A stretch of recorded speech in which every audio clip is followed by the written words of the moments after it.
Philippe Morin, co-founder of Red Barrels Games, and they're showing off Outlast. What can you tell us about the game?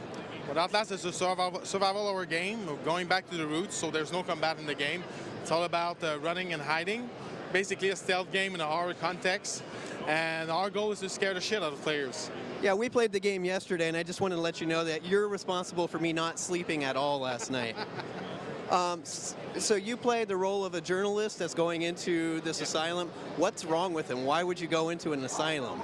Well, at first you get information from an anonymous tip that something fishy is going on there, and you need a story, so you go. And of course, when you get there, you realize that it's probably not a good idea, but something's going to happen, preventing you from just backtracking or getting out. And you're going to be stuck in an asylum trying to survive and find your way out. So basically, you crawl in, and now you're just trying to get the hell out of there. Exactly, yes. Now, the enemies I thought were really interesting. It's not faceless hordes of mentally disturbed people. You have specific adversaries that have their own backgrounds. What can you tell us about the guy that was in the demo? He's a big, beefy, scary dude. Yeah, he's a soldier, and things went really bad for him on the field. Came back with a few bolts missing, and he's just trying to cut your head off because in his brain it's no brain, no pain. So. And the thing is that since you're unable to kill enemies, then that means that you're going to spend a lot of time with the same enemies. They're going to come, they're going to go, and that kind of creates a relationship with them. A bad relationship, but it's emotionally very interesting for the player.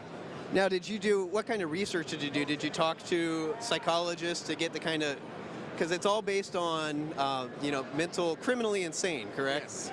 We're working with scientific consultants. They're called PAX, and they've been helping us with profiles of patients, trying to ground in reality what's happening in the asylum. They're also helping us with the experiments that's going on there, because that's something the player are going to find out later on in the game. What are the nature of the experiments and who's behind those experiments?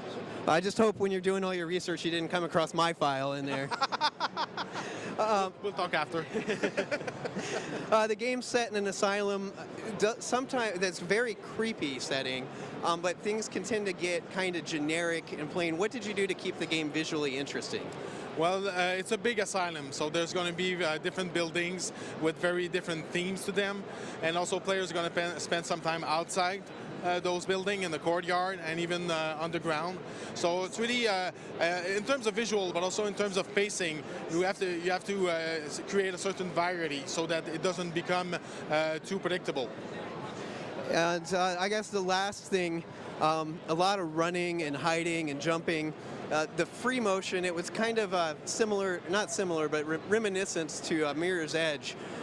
What went into that process? What were you looking for there? Well, we were looking for a way to make the chases as exciting as possible.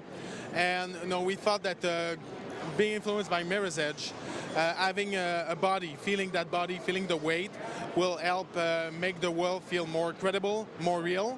And the more believable the game world is, then the scarier it will be. It's very, very scary. Coming out on PC, is there a time we can expect to see the game? Probably end of summer on PC Steam, and we'll see after that where we report it. Well, we're looking forward to it, and we thank you for taking the time to talk to us. Thanks to you. Thanks for playing.